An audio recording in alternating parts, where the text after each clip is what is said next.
مدنی قاعدے کا سبق 10 قرآن کے الفاظ آسان طریقے سے ہجے اور رواں۔ اس سبق میں پچھلے 9 سبقوں میں سے کوئی حرف ہوگا، یہ لکھا ہوا ہے۔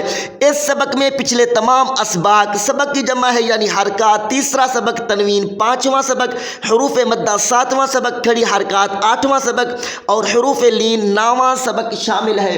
بچوں اور بڑوں کے لیے کمال کا قاعدہ، آسان ترین مدنی قاعدہ تجوید و قرات کے ساتھ۔ پھر میں کیوں نہ کہوں اسلامک ریسرچ سنٹر دعوت اسلامی لوگو احسان ہے، فیضان ہے الیاس قادری کا۔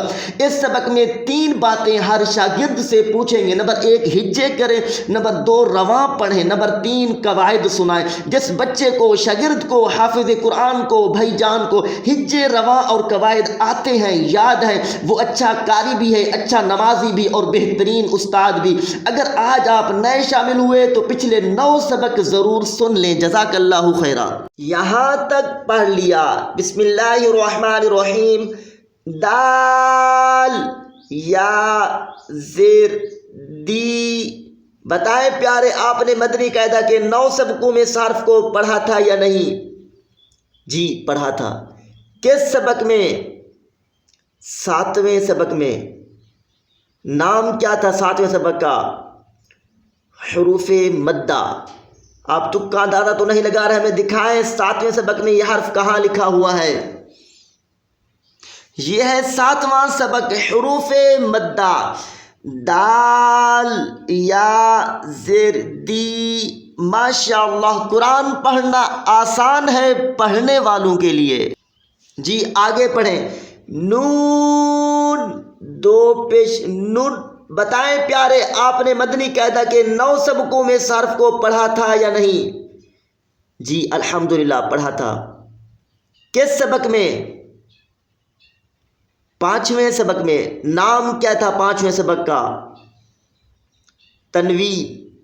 تکا اندازہ تو نہیں لگا رہے، ہمیں دکھائیں 5ویں سبق میں یہ حرف کہاں لکھا ہوا ہے؟ یہ ہے 5واں سبق، تنوین، نون، 2 پیش نون۔ ماشاءاللہ، قرآن پڑھنا آسان ہے پڑھنے والوں کے لیے۔ ہجے کر لیے، اب رواں پڑھیں تو لفظ کیا بن جائے گا؟ دینن۔ ہجے بھی کر لیے، رواں بھی پڑھ لیا، اب تیسرے نمبر پر اس لفظ کے قواعد سنائیں۔ یا مدہ، تنوین۔ ماشاءاللہ، 2 قاعدے ہیں، ایک یا مدہ 7ویں سبق کا قاعدہ اور تنوین، یا مدہ کی تعریف، واو مدہ کی تعریف آپ پچھلے سبقوں میں سن سکتے ہیں اگر بھول گئے ہیں۔ 7ویں سبق میں یہ ہے آج کا سبق۔ اگر آج آپ نئے شامل ہوئے تو یوٹیوب پر ہمارا چینل SA4K سرچ کر کے پچھلے 9 سبق ضرور سن لیں۔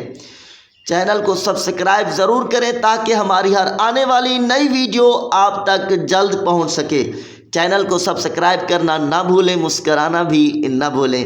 آئیے آخر میں دعا کرتے ہیں۔ یا رب کریم، ہمیں روزانہ قرآن پاک پابندی سے استقامت کے ساتھ سیکھ کر دوسروں کو سکھانے کی توفیق عطا فرما۔